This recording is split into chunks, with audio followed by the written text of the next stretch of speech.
Hello guys, എല്ലാവർക്കും ഒരു പുതിയ ചാപ്റ്ററിൽ പുതിയൊരു വീഡിയോയിലേക്ക് സ്വാഗതം. ഓക്കെ, അപ്പൊ ഞാൻ ഇന്നലെ ഇട്ട വീഡിയോ നിങ്ങൾ കണ്ടെന്ന് വിശ്വസിക്കുന്നു. അങ്ങനെ ഫാദർ എവിടെ എന്നുള്ള ക്വസ്റ്റ്യന് ഫൈനലി ഒരു ആൻസർ നിങ്ങൾക്ക് തരാൻ എനിക്ക് കഴിഞ്ഞ്. I M so happy. ഒരുപാട് ആൾക്കാരുടെ ഇടയിൽ ഒരുപാട് നല്ല കമന്റ്സ് ഇട്ടു. Thank you so much for your support. പക്ഷെ ഇതിൻ്റെ ഒരു ഫണ്ണി പാട്ടെന്ന് വെച്ചാൽ ഞാൻ ഇമ്മനോട് പറഞ്ഞിട്ടില്ല ഇങ്ങനൊരു വീഡിയോ ഇടുന്ന കാര്യം. ഞങ്ങൾ തമ്മിൽ പലപ്പോഴും ഇങ്ങനത്തെ ഒരു കോൺവോ ഉണ്ടെങ്കിലും നമ്മളധികം ഇത് വേണ്ട, നമ്മൾ ഇത്രയും പേഴ്സണൽ കാര്യമൊക്കെ എന്തിനാ മറ്റുള്ളവരോട് പറയണമെന്നൊക്കെ ഒരു ക്വസ്റ്റ്യൻ ആയിരുന്നു. അതുകൊണ്ട് ഇത്രയും കാലത്ത് ഡിലേ ആയത്. അപ്പം ഞാൻ ഇമ്മനോട് പറയാണ്ടാണ് ഇത് നിങ്ങളോട് പറഞ്ഞത്. എന്നിട്ട് ഞാൻ ഇന്നലെ അമ്മനോട് പറഞ്ഞു ഇങ്ങനെ ഒരു വീഡിയോ ഇട്ടിരുന്നു. പക്ഷെ ഇമ്മ വീഡിയോ ഇതുവരെ കണ്ടിട്ടില്ല. എനിക്കൊന്ന് കാണുമ്പോൾ നമുക്ക് എന്തോ പഴയ കാര്യങ്ങളൊക്കെ കേൾക്കുമ്പോൾ എന്തോ അറിയില്ല. ഇപ്പം ഞാൻ ഇന്നലത്തെ കമൻറ്റ് സെക്ഷൻ നോക്കിയപ്പോഴും കുറേ പേര് പറഞ്ഞു ഇമ്മനൊന്ന് കാണിക്കണം, ഇമ്മൻ്റെ കാര്യങ്ങളോടും ജസ്റ്റ് ഒന്ന് വീഡിയോയിൽ പറയണം എന്നൊക്കെ, ഇമ്മൻ്റെ വേർഷൻ ഒന്ന് പറയണം എന്നൊക്കെ പറഞ്ഞത്. അപ്പോൾ ഞാൻ വിചാരിച്ചു ഞങ്ങളുടെ പണ്ടത്തെ ഈ നമ്മളെ വീഡിയോ ഉണ്ടാക്കാൻ എടുത്ത ടൂൾസും കാര്യങ്ങളൊക്കെ ഉണ്ടല്ലോ, അപ്പോൾ അതൊക്കെ നമുക്ക് കൊടുത്തിട്ട് ഇമ്മൻ്റെ ഒരു അഭിപ്രായം കൂടി ഒന്ന് ചോദിക്കായിരുന്നു. ഇതാണ് ഗൈസ് എൻ്റെ ജീവിതം തന്നെ മാറ്റിമറിച്ച ലാപ്ടോപ്പ്, ഡെൽ XPS 13. ഇതിലാണ് ഞാൻ എൻ്റെ ആദ്യത്തെ വീഡിയോ എഡിറ്റ് ചെയ്തത്. അന്ന് ഉമ്മൻ്റെ കയ്യും കാലും പിടിച്ച് കരഞ്ഞെന്ന് വേണേൽ പറയാം. അങ്ങനെ ഒപ്പിച്ചെടുത്തൊരു ലാപ്ടോപ്പാണ്. നിങ്ങളും ചിലപ്പോൾ നിങ്ങളുടെ ചെറുപ്പത്തിൽ ഒരുപാട് കള്ളങ്ങളും ഒരുപാട് എന്താ പറയുക, ഇമ്മ അത് വേണം ഇത് വേണം എന്നൊക്കെ പറഞ്ഞ് നിർബന്ധം പിടിച്ച് ചിലപ്പോൾ നിങ്ങൾ പലതും വാങ്ങിപ്പിച്ചിട്ടുണ്ടാവും. അങ്ങനെ എനിക്ക് വാങ്ങി തന്ന ഒരു സാധനം. ഇത് വാങ്ങുമ്പോൾ ഉമ്മനെ പറഞ്ഞിരുന്നത് ഞാൻ ഇതിൻ്റെ വെച്ചിട്ട് പൈസ ഉണ്ടാക്കും എന്നൊക്കെ പറഞ്ഞപ്പോൾ ഉമ്മ ആ ഒരു ആഗ്രഹം കൊണ്ട് എനിക്ക് വാങ്ങി തന്നെ. പക്ഷേ അത് പറയുമ്പോൾ ഒരിക്കലും എനിക്ക് അറിയില്ലായിരുന്നു ഇങ്ങനൊരു യൂട്യൂബ് ചാനൽ ഞാൻ തുടങ്ങുന്നു, ഇങ്ങനെ ആക്കുന്നൊക്കെ. ഇതിലാണ് ഞാൻ എൻ്റെ ഫസ്റ്റ് വീഡിയോ എഡിറ്റ് ചെയ്തത്. അതുപോലെ തന്നെ ഇതിൻ്റെ വീഡിയോ ആണ് ഫസ്റ്റ് അപ്ലോഡ് ചെയ്തത് ഗൈസ്. ഈ ഒരു പ്രായത്തിലാണ് ഞാൻ എൻ്റെ യൂട്യൂബ് ചാനലൊക്കെ ഞാൻ തുടങ്ങിയത്. ഇതൊക്കെ എൻ്റെ LKG UKG 3ാം ക്ലാസ്, അതുപോലെ തന്നെ 10, 11 ആ ഒരു ടൈമാണ്. എനിക്ക് ക്യാമറ ഗൈസ്, നിങ്ങൾ എന്നെ ആദ്യമായിട്ട് കണ്ടത് ഈ ക്യാമറയിലൂടെയാണ്. കണ്ടില്ലേ, നിക്കോൺ എന്ന് പറഞ്ഞ ക്യാമറ. ഇതിൻ്റെ പിന്നിലൊരു കിടക്കാച്ച സ്റ്റോറി ഉണ്ട്. ഒരു ബേസ് ലെവൽ ക്യാമറ ആണ്, കണ്ടില്ലേ, ചുമ്മാ ഒരു എൻട്രി ലെവൽ ക്യാമറ കേട്ടോ. ഫോട്ടോ ഒക്കെ എടുക്കാൻ പറ്റിയൊരു ക്യാമറ ആണ്. ഇതിലൂടെ ഞാൻ അറൗണ്ട് 100-150 വീഡിയോ നിങ്ങളിലേക്ക് എത്തിച്ചിട്ടുണ്ട്. ഈ ക്യാമറിന് പിന്നിലൊരു സ്റ്റോറി ഉണ്ട്, ഒരു വല്ലാത്തൊരു നിമിത്തം പോലത്തെ ഒരു സ്റ്റോറി. ഞാൻ ഇമ്മാണ് ഈ ക്യാമറ എനിക്ക് കിട്ടാൻ കാരണം കേട്ടോ, അതില്ലെങ്കിൽ മിസ്സായി പോയിരുന്നു. അപ്പം ഞാൻ ഈ സ്റ്റോറി ഇമ്മനെ കൊണ്ട് പറയിപ്പിക്കാം. ഓക്കെ, ഞാൻ ഇതിനു മുമ്പ് ഏതാ വീഡിയോയിൽ പറഞ്ഞു പോയെന്ന് തോന്നുന്നു. എന്നാൽ ഞാൻ ഇതിൻ്റെ സ്റ്റോറി ഇമ്മക്ക് ഓർമ്മ ഉണ്ടോ നോക്കണമല്ലോ. അപ്പോൾ ഞാൻ ഇമ്മനെ കൊണ്ട് ഈ സ്റ്റോറി പറയിപ്പിക്കാം. താഴോട്ട് പോവാം. ഓക്കെ, മമ്മിയോ എന്താ ഇവിടെ നടക്കണ കേസ്, സാധനങ്ങളൊക്കെ എടുത്തേക്കാണല്ലോ. ഇന്ന് നനച്ചുള്ളിയാണ് കേസ്, നാളെ നോമ്പല്ല. അപ്പം അതിന്റെ നോമ്പായണ്ട് വീട് മൊത്തം ഒന്ന് തുടച്ച് മിനിക്ക് പുതിയതാക്കി എടുക്കണം എന്ന് ഞങ്ങളൊരു ചടങ്ങുണ്ട്. മമ്മി ഒരു 5 മിനിറ്റ് സമയം വേണമായിരുന്നു. പിന്നെ ഇന്നലെ പറഞ്ഞിരുന്നു നമ്മൾ ആദ്യം തന്നെ ഈ ചിക്കൻ റോളും കട്ട്ലേറ്റ് ഇമ്മ അങ്ങനത്തെ പണികളൊക്കെ എടുത്തിട്ടാണ് നമ്മൾ വളർത്തിക്കൊണ്ടത്. സോ അത് ഞാൻ ഇന്നലെ പറഞ്ഞു നിങ്ങളുടെ റെയ്നാസ് കാറ്ററിംഗ് സ്വിഗ്ഗിയിൽ തുടങ്ങിയിരുന്നു. അപ്പം ഇതിൻ്റെ കടികളൊക്കെ അല്ലേ, അതൊക്കെ ഉമ്മ ഇവിടെ നിന്നാണ് ഉണ്ടാക്കാറ്. അപ്പോൾ എന്താ പറയുക, അതിൻ്റെ തിരക്കുണ്ടാവട്ടെ. അപ്പം ഉമ്മ അത് മൊത്തം ചിക്കൻ റോളും കട്ട്ലേറ്റും ഉന്നക്ക അങ്ങനത്തെ കുറേ സാധനങ്ങൾ ഉണ്ടാക്കി രാവിലെ വെക്കണം. ഇതൊക്കെ ഓരോരുത്തർ ഓർഡർ ചെയ്യുന്ന കേട്ടോ സ്വിഗ്ഗിയിലൂടെ. കൊച്ചിയിൽ മാത്രമേ ഇപ്പം ഇത് ഞങ്ങൾ ഓപ്പൺ ആക്കിയിട്ടുള്ളൂ. ബേബി, എൻ്റെ വൈഫ് എവിടെ? എൻ്റെ വൈഫിനെ കാണാനില്ല ഗൈസ്. ബിരിയാണി ഞങ്ങൾ ഇങ്ങനെയൊക്കെ പാക്ക് ചെയ്തിട്ടാണ് കൊടുക്കണേ, ഒരാൾക്ക് പെട്ടെന്ന് പ്ലേറ്റ് ഒന്നും എടുക്കാണ്ട് കഴിക്കാനുള്ള പാകത്തിൽ. നോമ്പിന് ഞങ്ങൾ നോമ്പ് കിറ്റ് പറഞ്ഞ സാധനം ഇറക്കുന്നുണ്ട്. ലൈക്ക് എന്താ പറയുക, ഒരാൾക്ക് നോമ്പ് തുറക്കാനുള്ള എല്ലാ സാധനം, തരിക്കഞ്ഞി, സ്പെഷ്യൽ ജ്യൂസ്, നമ്മളുടെ സ്പെഷ്യൽ കോംബോ ജ്യൂസ് കണ്ടിട്ട് ഇറക്കിന് അങ്ങനത്തെ. അതുപോലെ തന്നെ സ്നാക്സ്, ഫ്രൂട്ട്സ് എല്ലാം കൂടി ഒരാൾക്ക് നോമ്പ് തുറക്കാൻ എല്ലാ സാധനം കൂടി ഞങ്ങൾ ഒരു കിറ്റാക്കിയിട്ട് നോമ്പ് നാളെ മൊത്തം റിലീസ് ചെയ്യാനാണ് പ്ലാന്. സോ നിങ്ങൾ കൊച്ചി സ്വിഗ്ഗിയൊക്കെ യൂസ് ചെയ്യണമെങ്കിൽ ഞങ്ങൾ റെയ്നാസ് കാറ്ററിംഗ് കയറി നോക്കിക്കോണ്ടി. ബേബിയോ, ഇന്നലത്തെ വീഡിയോ കണ്ടിട്ട് എന്ത് തോന്നി? എന്നിൽ നിന്നും അങ്ങനത്തെ ഒരു സീരിയസ് വീഡിയോ എക്സ്പെക്ട് ചെയ്തോ? നിന്നിൽ നിന്ന് സീരിയസ് വീഡിയോ ഒന്നല്ല, ആ ഒരു ടോപ്പിക്ക് ലൈക്ക് സോഷ്യൽ മീഡിയയിൽ നീ അത് റിവീൽ ചെയ്യുമെന്ന് ഞാൻ കരുതിയില്ല. പിന്നെ ഇവൻ ഈ വീഡിയോ ചെയ്യുമ്പോൾ നമ്മുടെ അടുത്ത് പറഞ്ഞിട്ടില്ല കേട്ടോ. അതായത് ഞാനും ഉമ്മയും താഴെ കുറെ പണികളിലായിരുന്നു. ഇമ്മല്ല നോട്ടിഫിക്കേഷൻ വന്നിട്ട് നീ അത് കണ്ടില്ല, വായിച്ചില്ല, ഇഗ്നോർ ചെയ്തു. നോട്ടിഫിക്കേഷൻ കണ്ടപ്പോൾ ഞാൻ വിചാരിച്ചു ഇന്ന് എന്ത് വീഡിയോ ആയിരിക്കും ഇട്ടുണ്ടാവുക. ഞാൻ വിചാരിച്ചു എന്തെങ്കിലുമൊക്കെ ഉണ്ടാവും. ഞാൻ പിന്നെ അധികം കുറച്ച് തിരക്കായതുകൊണ്ട് നോമ്പിന്റെ ഒക്കെ നമ്മൾ ക്ലീനിങ്ങിലൊക്കെ ആയതുകൊണ്ട് നോക്കിയില്ല. നൈറ്റാണിത് കണ്ടത്. ഞാൻ കണ്ടു കഴിഞ്ഞിട്ട് അപ്പൊ ഉമ്മ നല്ല തിരക്കിലായിരുന്നു. ഞാൻ കണ്ടില്ല, ഉമ്മ ഇതുവരെ കണ്ടിട്ടില്ല കേട്ടോ. ഉമ്മ ഇപ്പോഴും എന്തിനാ അങ്ങനെ പറഞ്ഞെന്നുള്ള മൈൻഡാണ് ഉമ്മ. ഞാൻ അങ്ങോട്ട് വരാം. അപ്പൊ നമ്മളുടെ മമ്മി ഞാൻ തായ്ലാൻഡിൽ നിന്ന് കൊണ്ടുവന്ന ഡ്രസ്സ് കിട്ടിയിരിക്കും. അതെ അതെ അതെ തലേന്ന് കണ്ടതാ. നല്ല എന്താ പറയാ പൂക്കളല്ല എന്താ ഫ്ലവർ അല്ല ടെഡി ബിയർ അങ്ങനെ എന്തോ സാധനം, എന്തോ ഒരു കാർട്ടൂൺ ക്യാരക്ടറാ. ഇമ്മ കമന്റ്സിൽ മൊത്തം നിങ്ങളുടെ ഉരുക്ക് വനിത നിങ്ങളെ ഭയങ്കര സംഭവമൊക്കെ ആക്കിയിട്ടാന്ന് വേണ്ടിട്ട് സംഭവമൊക്കെ ആക്കിയിട്ടാണ് പറഞ്ഞത്, മനസ്സിലായില്ലേ? അപ്പൊ നിങ്ങൾ സംഭവമായി സംസാരിക്കണം.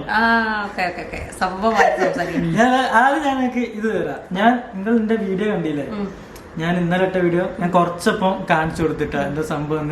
ഇമ്മ കുറെ കാലം പറഞ്ഞ ഇങ്ങനത്തെ നമ്മളുടെ ഈ പഴയ കഥകളൊന്നും ഞാൻ സമ്മതിക്കില്ല, പിന്നെ ഇമ്മന്റെ ലൈഫിന്റെ കാര്യങ്ങളും പറയണ്ടെന്നൊക്കെ പറഞ്ഞതായിരുന്നു. പിന്നെ ഒരുപാട് കമന്റ്സ് ഇങ്ങനെ റിപ്പീറ്റഡ്ലി വന്നോണ്ട് ഓക്കെ വാപ്പനെ ചോദിച്ചിട്ടാണ് എല്ലാരും ഇങ്ങനെ കമന്റ് ഇടുന്നത്. എല്ലാരും കമന്റ് എന്നും പ്രശ്നവും കാര്യം തൊട്ടടുത്താണ് വീട്, മീറ്റർ കണക്കിന്. ഈ വീട്ടിൽ നിന്ന് ആ വീട്ടിലേക്ക് തൊട്ടടുത്തുന്ന കല്യാണം കഴിച്ചല്ലേ? ആദ്യം കല്യാണം വന്നപ്പോ തന്നെ എന്റെ ആങ്ങള, ജ്യേഷ്ഠത്തി, ഉമ്മ, ഉപ്പ ആരും സമ്മതിച്ചില്ലായിരുന്നു. കാരണം അത് വേണ്ട, പരിചയമുണ്ട്, അടുത്തടുത്താണല്ലോ. അങ്ങനെ 20 കൊല്ലട്ടായില്ല ഇപ്പൊ. നിനക്ക് എത്ര? നിനക്ക് 3 വയസ്സായിരുന്നു. എനിക്ക് 3 വയസ്സ്. കുഞ്ഞുമോളെ പ്രഗ്നന്റ് ആണ്.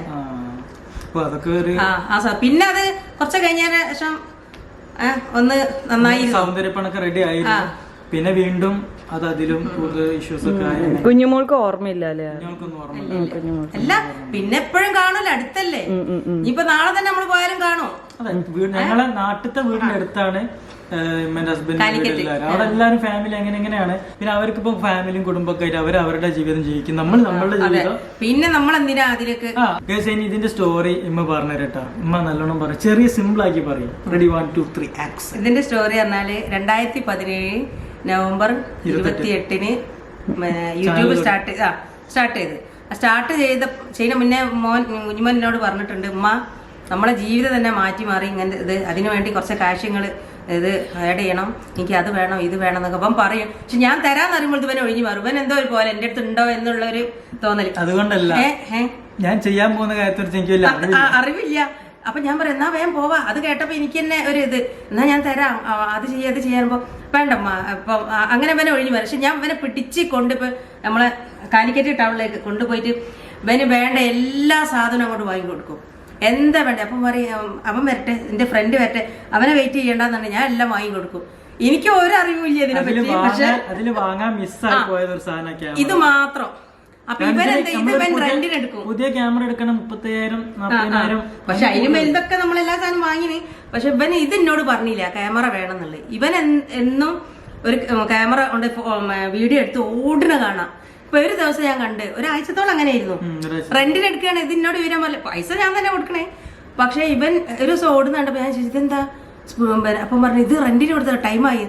ഞാൻ പറഞ്ഞത് എന്തിനാ റെന്റിനെടുത്ത്, എന്നാ നീ എന്നോട് ചോദിക്കണ്ടേ എന്ന് പറഞ്ഞു. അപ്പം പറഞ്ഞു ഇതിനെ എത്രന്ന് ചോദിക്കുന്ന പറഞ്ഞു. ഇത് അങ്ങോട്ട് സ്വന്തമായിട്ട് വാങ്ങിക്കും, അവരോട് ചോദിക്കും. എന്നാ വാങ്ങട്ടെ അമ്മാന്ന് വെച്ചു. ഇവന് ഭയങ്കര സന്തോഷം. ഓക്കെ പറഞ്ഞു.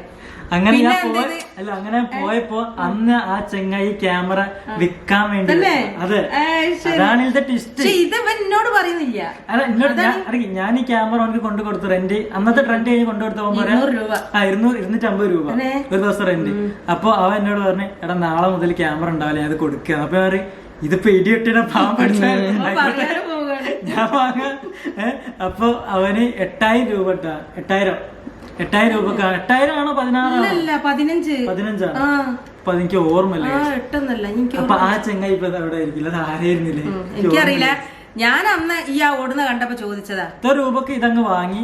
ഇതിലൂടെയാണ് എന്നെ നിങ്ങൾ ആദ്യമായിട്ട് കാണുന്നത്. എന്റെ ലാപ്ടോപ്പ് എവിടെ പോയതാ, XPS 13 ലാപ്ടോപ്പും ക്യാമറ. അതൊക്കെ പുതിയതാണ്, നിക്കോൺ. അതാണ് പഴയ ഏറ്റവും പഴയ ക്യാമറ. ഈ 2 എണ്ണം കൊണ്ടാണ് ഈ സാമ്രാജ്യം മൊത്തം നമ്മൾ കെട്ടിപ്പാടുന്നത്. ഒരിക്കലും കളയില്ല. ഇല്ല, 2 എണ്ണം ഒരിക്കലും കളയില്ല. എത്ര വില കൊടുത്താലും no more selling for this. അങ്ങനെ പിന്നെ എല്ലാം അങ്ങോട്ടായി. പിന്നെ ഇങ്ങനെ സ്റ്റാർട്ട് ചെയ്ത് ഒരു 400 കൊച്ചിയിലേക്ക് വരുമ്പോ 400 സബ്സ്ക്രൈബർ. 400 അതിങ്ങോട്ട് താവുന്നില്ല രീതി. അങ്ങനെ ലാസ്റ്റ് കുഞ്ഞും കൂടി ഒരു കൊളാബ് ചെയ്തു. അല്ല അങ്ങനല്ല, പൊട്ടി പോണേ. ഈ പൊട്ടി പോണ്ട ഞാൻ പറഞ്ഞുതരാം. എന്നാലും ഒന്ന് കേൾക്കാൻ പുതിയ ആളുകളുണ്ടാവില്ലേ. ഇവന് ഈ അൺബോക്സിങ് തന്നെയാണല്ലോ, അത് എല്ലാവർക്കും ഇഷ്ടപ്പെട്ടില്ല. അങ്ങനെ ഞാൻ ഇതൊന്ന് വൈറലാവണ്ടേ, നമുക്ക് എന്താ കിട്ടണ്ടേ. അപ്പം ഒരു ദിവസം ആഴ്ചകളോളം എന്റെ വയ്യിട്ട് ഈ പൊട്ടിയ ഫോണൊന്ന് പേസ്റ്റ് ചെയ്തെടുത്തൊന്ന് ഇട്ട് നോക്കിയിട്ട് ഇപ്പൊ മൈൻഡ് ചെയ്യുന്നില്ല. അങ്ങനെ ലാസ്റ്റ് കുഞ്ഞുമോളെ ഇവിടെ ഒരു ഇതൊരു കുരുണ്ടായിരുന്നു. അപ്പൊ ഞാൻ വെറുതെ അവിടെ നിന്ന് തേച്ച് പോകുമ്പോ പൊള്ളി. പിന്നെ അതൊക്കെ റെഡിയായി. അങ്ങനെ ഇവൻ തോന്നി അതൊന്ന് ചെയ്ത് നോക്കാന്ന്. അങ്ങനെയാണ് ആ പൊട്ടിയ ഫോണിന്റെ മുകളില് തേച്ച് റെഡിയാക്കി കഴുകി തുടക്കീനെ ഇട്ട് അത് അങ്ങോട്ട് വൈറലായി. പിന്നെ അവിടുന്ന് അങ്ങോട്ട് അങ്ങനെ അതന്നെ അങ്ങോട്ട് കയറില്ലേ, നല്ലോണം അങ്ങോട്ട് കയറി. അപ്പൊ ഞാൻ ഇവന് ഒരു കാര്യം പറഞ്ഞു, കുടുങ്ങിയ ഞാൻ സ്വിച്ചില്ലടാ, ഇതിന് സ്വിച്ചില്ല. ഞാനേ ഒരു നല്ല രീതിയിൽ പറഞ്ഞു വെച്ചു. നിങ്ങളാരും കൊളാക്കി. കമന്റില് മറ്റേ ദൈവമാണമ്മ പോരാളി കമന്റ് വായിക്ക്. അപ്പൊ ഇനി കൂടുതൽ വീഡിയോ ചെയ്യും. പിന്നെ ഇമ്മന്റെ കാറ്ററിംഗ്, റെനേഴ്സ് കാറ്ററിംഗ്, സ്വിഗ്ഗി കൊച്ചി. പിന്നെ നോമ്പിന് ഇങ്ങനെ ഞാൻ പറഞ്ഞു. Okay bye.